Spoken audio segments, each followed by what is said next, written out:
ಎಲ್ರಿಗೂ ನಮಸ್ಕಾರ. ತುಂಬ ಬ್ಯುಸಿಯಾಗಿರೋರಿಗೆ ಬೆಳಗ್ಗೆ ಏನಾದರೂ ಬೇಗ ಆಗಬೇಕು, ಜೊತೆಗೆ ರುಚಿಯಾಗಿರಬೇಕು, ಅದರಲ್ಲೂ ಆರೋಗ್ಯಕರವಾಗಿರಬೇಕು ಅಂತಂದರೆ ಈ ಒಂದು ದೋಸೆನ ರುಬ್ಬಿದ ತಕ್ಷಣ ಮಾಡುವಂಥದ್ದು.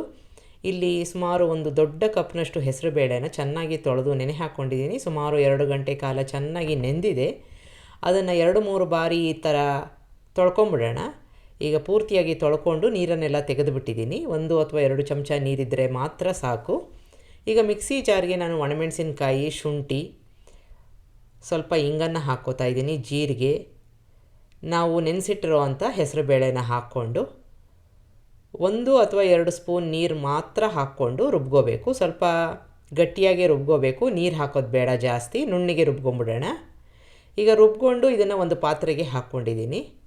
ಇದ್ರ ಜೊತೆಗೆ ನಿಮಗೆ ಬೇಕಾದ ತರಕಾರಿ ಹಾಕ್ಕೋಬೋದು. ಈಗ ನಾನು ರುಚಿಗೆ ತಕ್ಕಷ್ಟು ಉಪ್ಪು, ಕೊತ್ತಂಬರಿ ಸೊಪ್ಪು ಹಾಕ್ಕೊಂಡು ಇದನ್ನು ಸೌಟಿನ ಸಹಾಯದಿಂದ ಚೆನ್ನಾಗಿ ಮಿಕ್ಸ್ ಮಾಡ್ಕೋಬೇಕು. ಆಗ ತುಂಬ ಹಗುರವಾಗಿ ಬರುತ್ತೆ.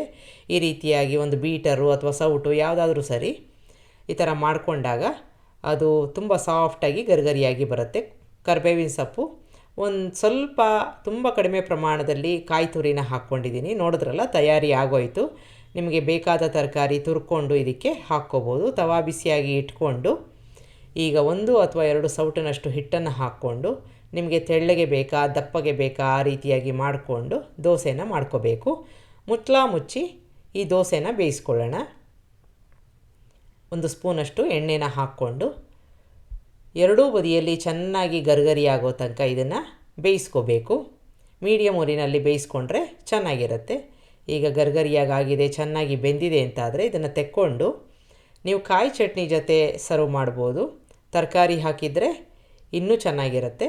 ಇದನ್ನು ನಾನು ಕಾಯಿ ಚಟ್ನಿ ಜೊತೆ ಸರ್ವ್ ಮಾಡ್ತಾಯಿದ್ದೀನಿ. ಒಂದು ಸಲ ಮಾಡಿ ನೋಡಿ. ಬೆಳಗಿನ ತಿಂಡಿಗೆ ತುಂಬ ಬ್ಯುಸಿಯಾಗಿರೋರಿಗೆ, ಕೆಲಸಕ್ಕೆ ಹೋಗೋರಿಗೆ ಅನುಕೂಲವಾದದ್ದು.